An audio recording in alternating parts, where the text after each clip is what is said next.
How to change the temperature of a video in Capcut Mobile free tutorial. If this helped, drop a like, share the video, and subscribe for more. Presets and effects for life, click the link down below and enjoy the tutorial.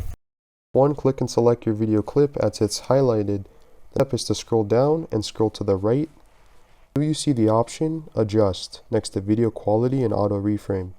Scroll to the right until you see the option which says Temp next to Hue and Shadows.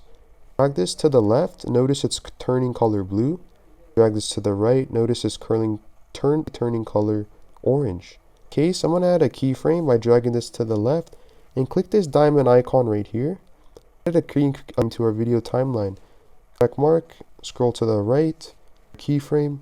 So highlight and click select your video clip. To the right, adjust this, and we're going to drag this and move this to the right.